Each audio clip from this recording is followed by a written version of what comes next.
Bună, dragii mei, bine ați venit, bine ați revenit. Sunt Meme și ca de fiecare dată înainte de a începe, vă reamintesc cât de minunați și de puternici sunteți. Astăzi vin alături de voi după o lungă perioadă de timp cu previziunile pentru săptămâna ce urmează sau pentru acel moment din spațiu și din timp în care tu accesezi aceste informații, întrucât mesajul de aici este atemporal. Sigur că vom construi mesajul pe energia momentului actual, însă pentru că timpul se poate comprima și se poate dilata în funcție de ceea ce simți și de ceea ce gândești, informațiile te pot ajuta.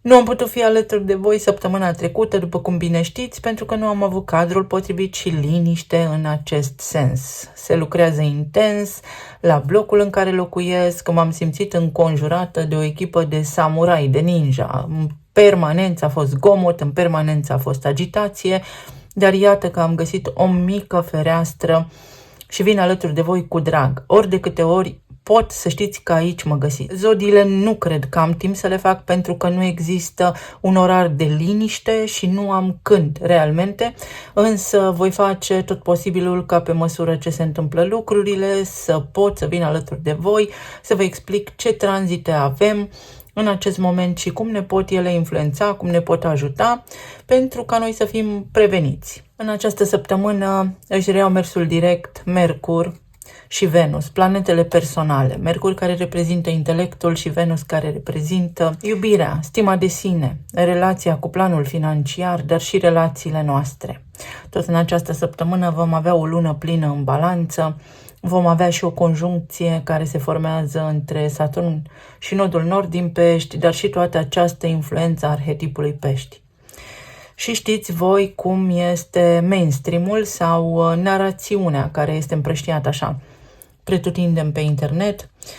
Da, ați mai auzit, o săptămână plină de iubire în care poți avea una și alta. Nu este chiar așa, este o săptămână foarte profundă în care vom vedea un ecou al anului trecut. Ceva ce a fost plănuit în tăcere încă de anul trecut, din momentul în care am avut nodul sud în balanță. Acel nod sud din balanță a tot lucrat la alianțe și la coaliții, la împărțirea puterii în planul fizic. Și cu această lună plină vom vedea un ecou al acelor acțiuni începute anul trecut. Fie acțiuni care au legătură cu noi înșine, cu diplomația, cu felul nostru de a interacționa cu ceilalți și cu modalitatea în care intrăm noi în relații cu ceilalți, fie când vine vorba despre spațiul geopolitic. Este o săptămână în care, într-adevăr, se pot lua decizii ferme. Îți poți schimba traiectoria de viață, pur și simplu să simți că ai ajuns la capăt de drum, într-o anumită zonă, într-o anumită arie, într-un anumit proiect sau într-o anumită relație, de ce nu? Este o săptămână în care și Marte va fi în opoziție cu Pluto. Este o săptămână în care se duc lupte pentru putere. Dar așa, din culise, vă spun un lucru foarte important. Este o săptămână în care foarte mulți dintre noi ne vom simți obosiți, mai ales cei care sunt receptivi la energie, pentru că se încearcă din nou o infuzie de undă foarte magică asupra mentalului nostru. Vom avea și un aspect care se numește Iod în astrologie, care are ca punct culminant Luna și acest aspect se formează între Saturn, Uranus și Lună, astfel că ai oportunitatea pe parcursul acestor zile să îți reglezi sistemul nervos astfel încât să gândești cu minte limpede. Ce anume? Ceea ce până acum nu ți-a fost clar. Acolo unde ai simțit că ai blocaje, să te convingi dacă drumul tău este corect, dacă ești lângă oamenii potriviți, dacă gândurile tale sunt chiar gândurile tale sau nu cumva sunt transmise sau interceptate din mentalul colectiv. Să-ți dai seama în relația ta unde ești sau de unde ai blocaje la nivel financiar. La nivel financiar, marea majoritate a oamenilor au blocaje din cauza formării, din cauza educației, din cauza planului sau mediului social din care provin și din cauza crezului, a monologului interior, mai ales atunci când nu ești reglat la nivel de sistem nervos. Ce înseamnă acest lucru? Corpul tău nu admite, conștientul tău, mintea ta, gândurile tale zilnice nu admit posibilitatea de a fi bine pentru că există acolo în subconștient un program care te sabotează și care îți spune nu, tu nu meriți, tu nu poți să fii bogat, e prea greu și așa mai departe. Sigur că este și un moment foarte, foarte bun în care îți poți rescrie soarta sau îți poți scrie soarta. Depinde de cum privești aceste lucruri. Am spus că se pot crea niște interferențe care au legătură cu magia, fix așa, și aici nu vorbim despre magie cum credem noi, ci despre frecvențe foarte puternice electromagnetice care pot fi deslănțuite, uite, prin sistemul de curent electric asupra minților noastre și este foarte, foarte important, mai ales în preajma evenimentului de lună plină, să fim lucizi. Toate aceste lucruri se produc noaptea în somn, sigur că da, chiar și ziua atunci când ești prins sau când te regăsești în spații foarte aglomerate. Se încearcă această nebunie de criză financiară, sunt niște jocuri de putere foarte, să spunem, complexe în spatele culiselor, care nu ne sunt nouă neapărat accesibile, însă acestea sunt propagate asupra populației, mai ales asupra celor oameni care cred că realitatea este așa cum o văd ei în fața ochilor. Realitatea nu este așa, dincolo de tot ceea ce vedem noi, este energie pură. Și tu, ca un co-creator, tu, ca un emițător, poți schimba aceste informații, le poți lăsa să pătrundă sau nu în câmpul tău, în percepția ta, pentru că și noi contribuim la ceea ce se întâmplă. Cine face aceste jocuri nu poate manifesta de unul singur, să spunem așa, ca să mă înțelegeți, ci are nevoie de mase de oameni pentru ca realitatea să devină de sine stătătoare într-o anume direcție sau alta. Așadar și prin urmare, săptămâna ne aduce, pe de-o parte, liniște și armonie, visare în relații, multidealism, dar pe de altă parte ne aduce posibilitatea de a ne rescrie propria poveste de viață. Depinde foarte mult cu ce informații rezonați. Așa cum istoria ne-a învățat până acum, multe dintre teoriile conspirației au devenit deja realitate, fapte, și multe altele care încă sunt la nivel de teoria conspirației vor deveni fapte în viitor, pentru că nu iese foc, nu iese fum fără foc. Așa era. La luna plină din Balanță poți reevalua lucruri care au legătură cu relațiile, cum interacționezi cu ceilalți, cu afacerile tale sau cu afacerea ta, cu ai tăi clienți, cu partenerul de viață. Se pot întâmpla niște armistiții, te poți împăca cu cineva sau te poți despărți definitiv, depinde de situație. Sau poți tolera, poți rămâne în același context, în același cadru, dar nu ești o victimă, ci ești co-creator acolo și această săptămână are acest dar, îi putem spune, de a te face conștient de anumite lucruri care în mod normal se întâmplă în planul subtil al existenței noastre. Să vedem mai departe.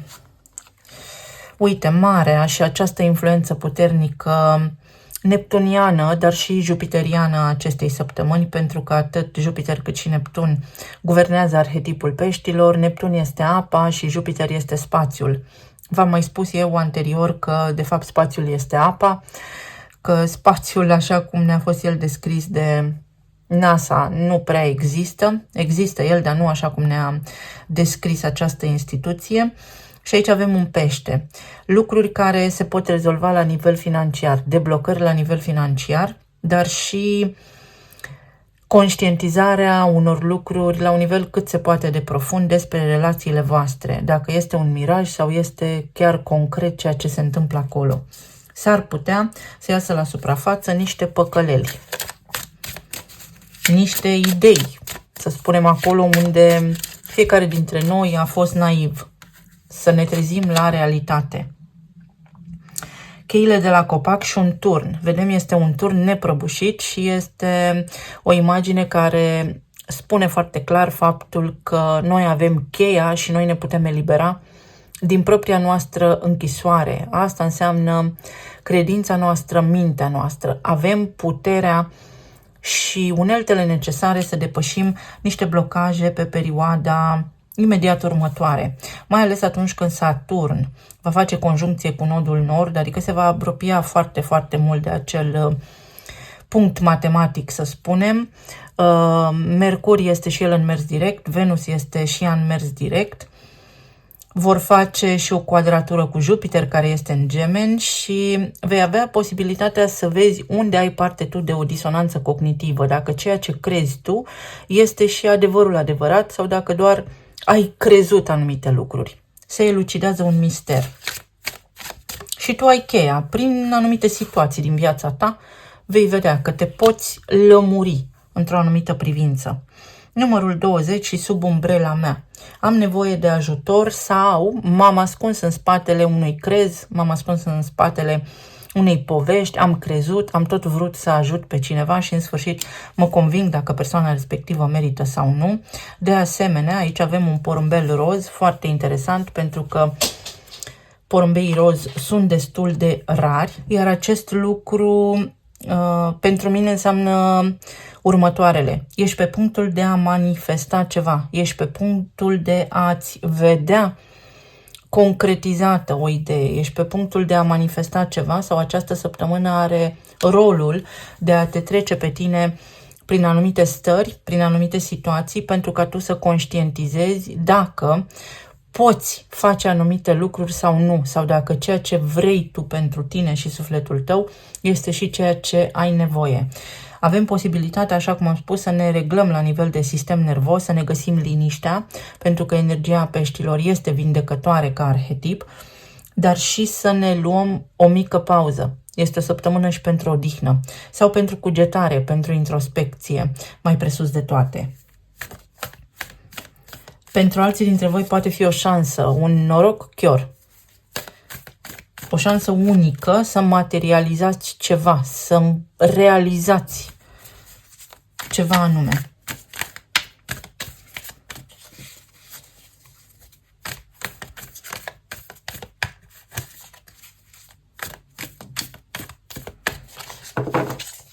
Să vedem pe zona de relații, plan material și emoțional. Acel iod despre care v-am vorbit în astrologie se numește degetul lui Dumnezeu. Acel aspect este un aspect destul de tensionat, este ca un fel de menire, ca un fel de sens, ca un fel de situație pe care nu o poți evita, însă, odată ce te obișnuiești cu energia acelui lucru sau odată ce treci prin anumite lucruri, ipostaze, situații, devii un maestru în acele situații. Este o chemare.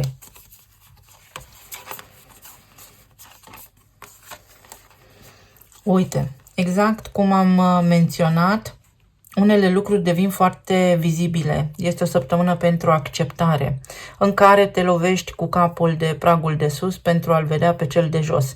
Metaforic vorbind și foarte frumos, pentru că energia la bază are totuși o frecvență destul de blândă.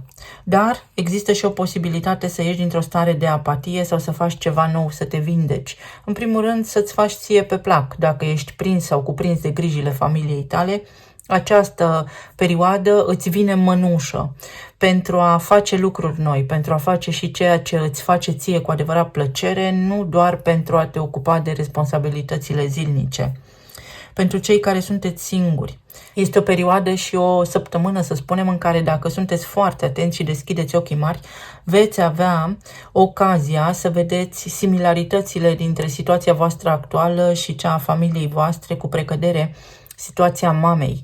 Cândva undeva există un tipar cu care voi acum vă identificați, dar care nu vă aparține, ci aparține mamei voastre. Este o posibilitate să vă desprindeți de lucrurile care nu funcționează, de autosabotaj, mai mult decât orice alt lucru care v-ar putea bloca și v-ar putea împiedica, de procrastinare pentru a trece către o etapă de vindecare. Este și o perioadă în care s-ar putea foarte mulți dintre voi să conștientizați anumite tipare, anumite situații din relațiile pe care le aveți, acolo unde ați închis ochii anterior și unde v-ați făcut treaba, unde v-ați asumat o responsabilitate, unde ați lăsat timpul să treacă și nu ați făcut nimic pentru voi. A fost ca un fel de energie platonică. Pentru alții dintre voi există o posibilitate să vă reveniți. Este o împământare. Exact așa este termenul folosit în spiritualitate. Este o revenire în concret. Parcă dintr-o dată mă trezesc și văd cu foarte multă claritate ce am de făcut de acum înainte. poate fi apariția unei persoane noi în viața voastră sau poate fi o conștientizare a sentimentelor voastre față de cineva drag. Sigur că poate fi vorba aici și despre cineva drag vouă, care trece prin aceste stări emoționale, care pot fi și de natura unui carusel, pentru că îi vom avea implicații aici pe Saturn și pe Uranus, vechiul și noul, autenticul și tradiționalul, statornicul și rebelul. Este o luptă cumva interioară sau o probă pe care o aveți de trecut, o probă pe care nu este ușor să o dați, un adevăr pe care trebuie să-l înfruntați sau o conștientizare, o decizie pe care trebuie să o luați, de care unii dintre voi poate fugiți sau pe care alții dintre voi sunteți tentați să o luați impulsiv.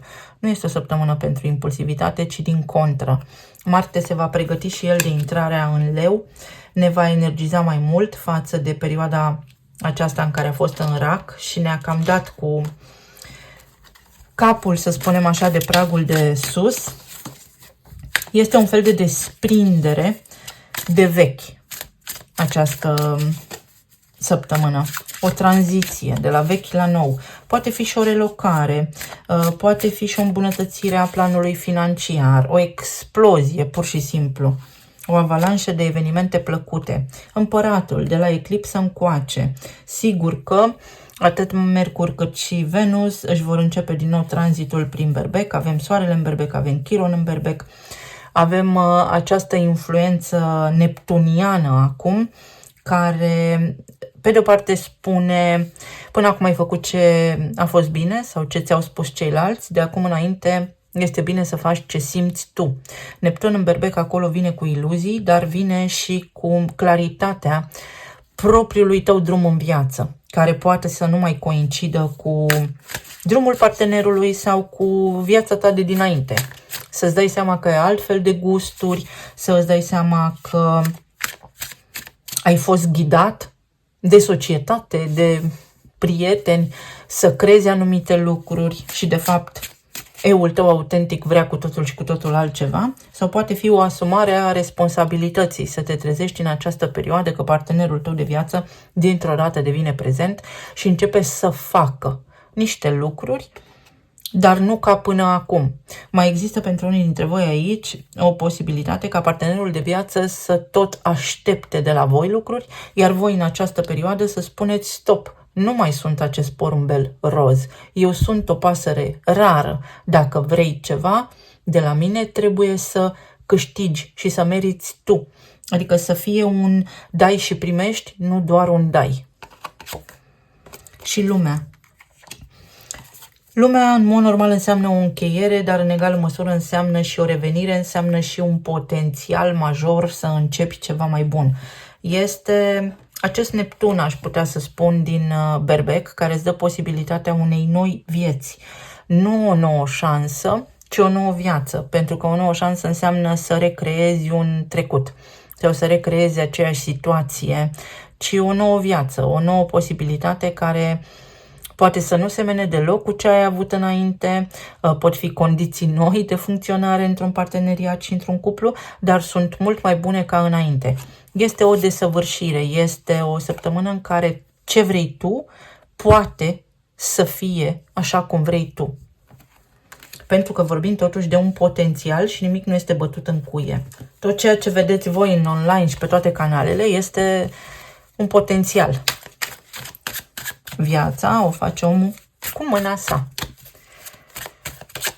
Această lună martie a fost de-a dreptul dezlănțuită. Racul, Marte din Rac. Marte își revine. Intră în Leu, este o energie mult mai compatibilă. În Rac, Marte a fost încet, a fost lent, a fost emoțional. Uite, în următoarele 3 luni sau până pe sezonul Racului, când oricum vom avea un tranzit foarte important, intră Jupiter aici, pentru voi este o perioadă de cunoaștere. Ori a unei persoane, ori a unei negocieri, ori a unei terapii de cuplu, ori de planificare. Să vă faceți niște planuri, se discută niște lucruri. Aici este și o afacere încheiată, aici este și o casă cumpărată. Pentru aceia dintre voi care sunteți în acele, să spunem, situații, momente importante din viața voastră. Sau poate aveți de-a face cu un berbec și cu un rac. Însă nu numai. Avem și gemenii implicați acolo. O cascadă, abundență care curge de la sine. Așa cum am spus, în momentul în care sistemul tău nervos este reglat, nu ești anxios, nu ești fricos, ești calm și liniștit, lucrurile încep să curgă de la sine, așa manifestăm. Nu din stres, nu alergând după ceea ce vrem, ci liniștiți și conștienți că putem și că merităm, pentru că totul este energie. Poate fi și o săptămână foarte emoțională, poate fi și o întâlnire de zile mari, o întâlnire explozivă, așa, o reluare a unei situații cu cineva din trecutul tău sau o readucere a trecutului în prezent pentru a putea fi integrat și alchimizat. Foarte, foarte interesantă va fi această săptămână. Acolo unde au fost iubiri, dar iubiri de frecvență înaltă, iubiri de suflet, iubiri din acelea pure, lucrurile se pot ameliora, lucrurile se pot rezolva în direcția în care sigur că vă doriți voi. Să vedem la nivel de plan material.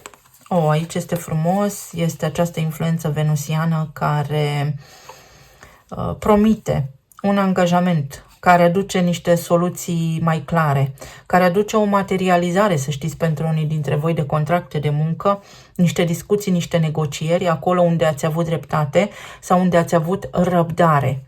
Unde voi știați că aveați dreptate, dar a trebuit să așteptați puțin, acolo lucrurile se pot întâmpla bine sau în favoarea voastră de această dată. Pentru unii dintre voi este credința aici, poate primiți o cerere în căsătorie sau poate stabiliți niște lucruri, voi ca și parteneri, ca și cuplu, fie pentru o afacere, fie la nivel de familie, lucrurile își revin. Poate este vorba despre o investiție. Atenție, piața este jos. În acest moment nu prea se investește pentru că se încearcă niște lucruri. Aici poate fi vorba și despre copii sau copilărie. Aici poate fi vorba și despre părinții voștri, despre o veste bună, despre sprijin și suport din partea cuiva care este ca o autoritate în viața voastră sau mai înțelept, un sfat bine venit. Poate fi și o călătorie, poate fi și o lună de miere, poate fi un concediu de odihnă, un concediu care pentru unii dintre voi poate avea și, să spunem, o însemnătate terapeutică sub o formă sau alta. Fie mergeți la o terapie, la un tratament, fie este terapeutic în sensul că vă încărcați voi cu energie bună.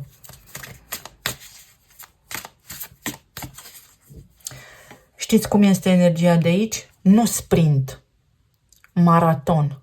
Pentru cei care ați avut viziune pe termen lung, aici se culeg niște roade.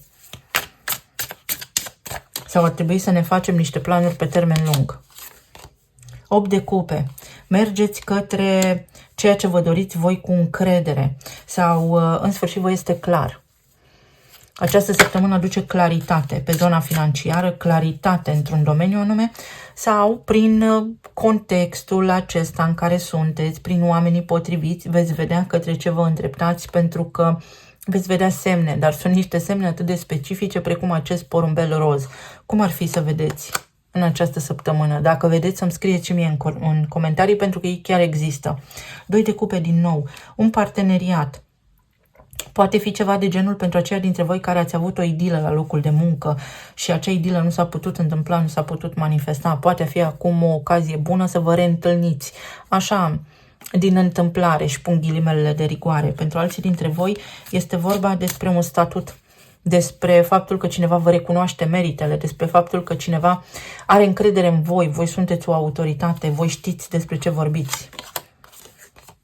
Și un paș de monede din nou. Un început. Lucrurile încep să se miște din nou. Exact așa.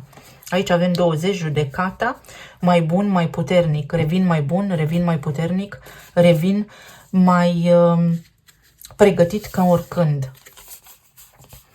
La nivel de plan emoțional, așa, medical, cum stați voi cu sufletul și cu trăirea? 8 de monede, împăratul, 5 de spade, asul de monede și pajul de spade. Drumul nu vă este blocat. Este doar blocat temporar sau a fost doar blocat temporar pentru ca voi să vă convingeți, să vă asumați, să vă doriți ceva anume.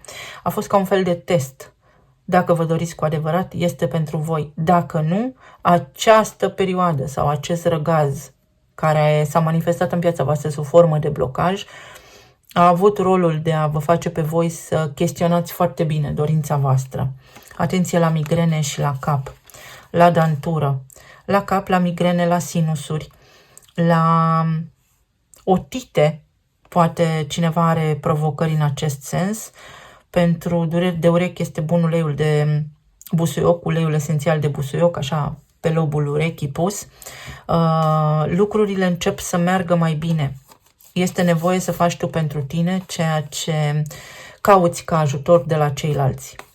Este o săptămână care te luminează, o săptămână care îți oferă posibilități sau o perioadă în care tu vezi niște direcții. Transformi în oportunitate ceea ce alții văd ca problemă. Poate fi vorba despre o luptă pentru putere în care cedezi pentru că știi că este inutil, dar asta nu înseamnă că ai pierdut, ci din contră ai câștigat. O săptămână în care întorci spatele problemelor pentru că ești mult preocupat cu ceea ce poți face. Ceea ce nu poți rezolva, lasă acolo că se rezolvă atunci când este momentul. Este o săptămână în care ai timp. Ori este timp pentru niște investigații, ori este timpul pentru a învăța niște lucruri noi. Sunt niște cursuri aici, ori este timpul pentru a avea o discuție cu un șef, poate, sau pentru a-ți cere niște drepturi, mai poate fi aici, sau este o săptămână în care vezi niște rezultate concrete la niște provocări mai vechi, mai ales dacă au fost începute anul trecut. Amintesc despre conexiunea sau, mă rog, legătura cadrului actual cu anul 2017, să nu mai punem la socoteală faptul că Neptun a intrat în Berbec, Saturn se pregătește de intrare în Berbec, Uranus va intra în Gemeni și Jupiter în Rac. Este un fel de iz de rebeliune aici și în loc să vă fie rușine, teamă sau mai știu eu cum, să credeți că nu meritați anumite lucruri, cereți-vă drepturile pentru că altfel vor decide alții pentru voi. 4 de monede. O perioadă în care puteți să treceți dincolo de limită. Să treceți dincolo de programul vostru. Dincolo de ceea ce credeți voi că meritați. Meritați mai mult. Vă arată viața. Printr-o stare, să spunem, poate fi și un acces de furie. Să știți că furia este o frecvență care alchimizează materializare. Materializezi. Când ești furios, atunci materializezi niște lucruri. Sigur că nu putem umbla toți furioși prin lume, însă atunci cumva ajungi într-un punct în care spui gata, stop. Eremitul. Discuția cu un specialist. Te consulți cu cineva care îți oferă un răspuns sau poate este perioada aceasta de odihnă, de regenerare pentru tine. Mai stai puțin pe idee, gândește-te bine, pentru că ceea ce începe acum, sigur că va avea efect pe termen foarte lung. Și din nou lumea. S-ar putea să fie nevoie să renunți la niște lucruri importante sau să renunți la ceea ce faci acum, pentru că atât a fost, atât s-a putut, mergi mai departe. Ceva mai bun este pregătit pentru tine acolo. Asta este posibilitatea, într-o formă foarte frumoasă, ca tu să fii o oaie neagră, adică să faci ceea ce simți tu, fără să te lași influențat de mediul tău exterior. Și este o mare reușită, o mare conștientizare pentru tine, că poți să faci ceea ce îți dorești tu.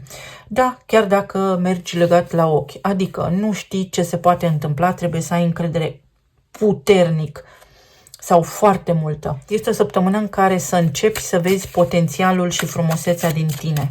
Să vezi oportunitățile acolo unde alții văd un dezastru. Pe partea financiară este foarte ușor să o faci. La nivel financiar, da, Venus va aduce o oarecare lejeritate, atenție însă că aduce și cheltuieli, aduce și indulgență.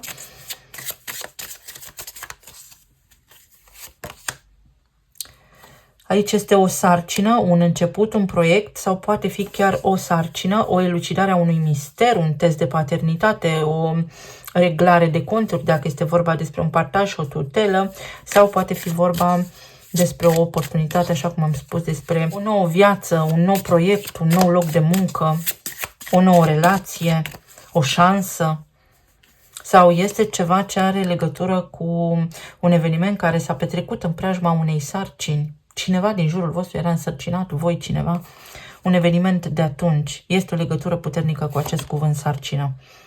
O schimbare de dietă este importantă la nivel alimentar, sigur că da. Noi suferim toți de, cum să-i spunem, acidoză, mâncăm lucruri acide și cu cât este organismul nostru mai alcalin, cu atât mai bine.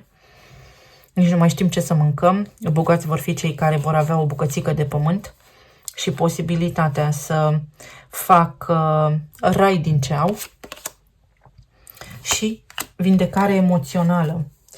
Sigur că bolile sunt ale sufletului sau ale minții și această perioadă, uite, îți aduce liniște, poate un concediu medical sau un concediu de odihnă în care tu te regenerezi și o iei de la început. Dar o iei de la început mai puternic. Este mare revenire, o mare revenire aici. A ta, a cuiva drag, cineva care se regenerează, trece prin niște provocări, dar care se pot depăși cu bine. Să știți că mi-a fost tare dor de voi. Am șapte clipuri începute. Le-am abandonat, am ales liniștea, am ales să dau cu aspiratorul zilnic de 2 ori pe zi, să nu mă enervez, pentru că așa a fost situația, pentru că pentru mine să vin aici alături de voi este rutina mea, este împământarea mea și este, cum să vă spun, lucrul care pe mine mă ajută să fiu disciplinată.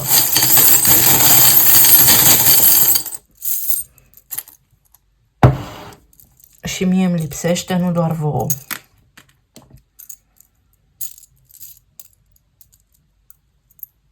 O necesitate să eliberați. Să eliberați niște structuri vechi, să eliberați toxine sau lucruri care nu vă mai folosesc. Acesta este și un uter și un simbol al taurului. Uite, uter, retur, este ca reîncarnarea. Când te reîncarnezi, vii în pântecul noii tale mame și ești ca un colet trimis retur. Mai vii odată. Doar că de data aceasta poți să îți schimbi frecvența. Poate fi și o săptămână foarte romantică, poate fi și un indiciu de acest gen, dar este în mod evident claritate asupra noului orizont care se naște pentru tine, este și claritatea asupra noilor proiecte pe care le poți face sau te convingi. Dacă mai este necesar să păstrezi în tine o durere, o iubire, niște gânduri sau să schimbi direcția. Ești în siguranță. Uite, avem noi un proverb, țara arde și baba se piaptănă. Nu se poate întâmpla nimic din ceea ce vedem la știri fără noi. Gândul nostru este inversat, dus către teroare, către traumă, către conflicte, către tot ceea ce se spune în presă, în timp ce dacă noi ne ocupăm de lucruri frumoase, de frecvență înaltă, de vibrație înaltă, de ce avem noi de făcut, acele lucruri nu se întâmplă. Tratamente pentru căderea părului. Rozmarinul, însă vedeți că există o cauză emoțională acolo. La ora exactă, timpul. Ați văzut că atunci când se dă ora înainte și înapoi, se actualizează și softul pe telefoanele mobile? Pentru că noi trăim într-un program contorizat. Asul de spade, o veste de ultim moment, un mesaj neașteptat, o informare neașteptată, ceva sincronizat. Nu aștepta momentul potrivit, fă-l tu, pentru că intri în rezonanță cu cineva. Uite, intri în rezonanță cu cineva. Și tu și cineva drag ție sau și tu și ceea ce îți dorești sunteți pe aceeași direcție. Și a venit timpul să te aliniezi. Aliniază-te prin a nu mai opune rezistență. Pentru unii dintre voi este invitația la un eveniment festiv sau o zi de naștere, ceva important se apropie. Se taie răul de la rădăcină. Aici sunt și niște acte, este și o ofertă. Ceva important care începe. Nebunul. Nu te mai învârti în cerc. Ești dintr-un cerc. Ai parte de noutate în perioada ce urmează. Folosește-ți intuiția și toate simțurile. Vei vedea cu claritate. Aici este un număr 8 pentru aceia dintre voi care aveți vreo legătură cu numărul 8. Mesajele de astăzi sunt mai importante sau această săptămână. Avem și o inițială G, poate pentru unii dintre voi este importantă. O inițială N și O. Și un triunghi, poate un nume din 3 litere sau poate un alind din 3 litere. Lumea și animalele de companie. Poate unii dintre voi plecați undeva într-un safari sau într-o călătorie inițiatică, sau pentru alții dintre voi animalele de companie sunt importante sau vi se schimbă rutina, pentru că în aceeași casă avem și rutina. Ceva la locul de muncă se întâmplă și apar niște schimbări bune în favoarea voastră.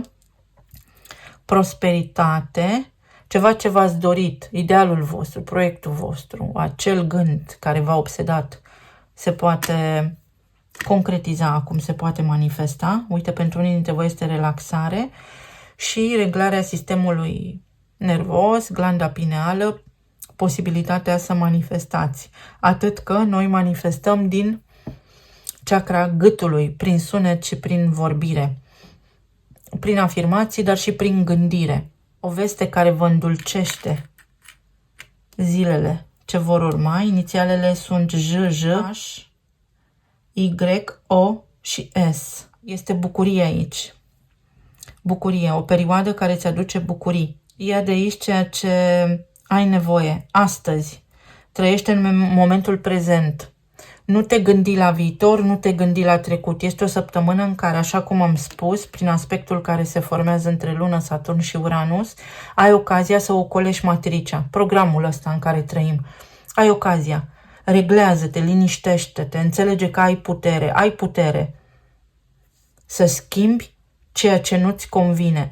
Poate nu toate deodată, dar rând pe rând. Jupiter și ziua de joi, Jupiter acolo în Gemeni, când va face quadratură cu Saturn și cu nodul nord și cu toate planetele, de fapt cu steliumul din Pești. Este o influență foarte puternică a semnelor mutabile. Te gândești, te răzgândești, nu ți este clar ce vrei sau dacă vrei ceva te îndoiești. Ai grijă mare în perioada ce urmează, fii ferm, fii convins că meriți, că poți să reușești anumite lucruri și așa se întâmplă. Atenție la pragul de jos. Îți scapă ceva din vedere, ochii mari, nu te lăsa păcălit. Nu te lăsa păcălit, uită-te la toate lucrurile astea sau ascultă-te pe tine, ascultă-ți intuiția. Saturn în Pești, dureri musculare sau atenție la limfă, foarte mulți oameni răciți. La limfă și acolo la plămâni, la tristețe. Nu te întrista pentru că s-ar putea să te trezești cu viroză respiratorie sau mai știu eu ce alte lucruri, pneumonie, lipsă de oxigen. Săptămâna aceasta vine ca o gură de aer proaspăt și zilele ce urmează, indiferent când accesezi acest clip, pentru că, așa cum am spus, timpul este un concept foarte abstract despre care mi-ar plăcea să am timp să vă vorbesc pe larg. Cândva vine și această zi și eu am răbdare, sunt răbdătoare, deși sunt berbec, am învățat că răbdarea este o virtute. Vă mulțumesc tare mult! Vă doresc tuturor să aveți zile minunate și mă gândesc cu drag la voi în fiecare zi. Sper să am ocazia să vin și mâine alături de voi, dacă nu, căutați voi clipul, vă rog tare mult, până mi se reglează puțin programul, sigur că da, dacă aveți plăcerea și bunăvoința să o faceți. Dacă nu, oricum vă doresc tot binele. Să fiți bine, sănătoși și iubiți și să ne reauzim cu bine data viitoare. Pa, pa!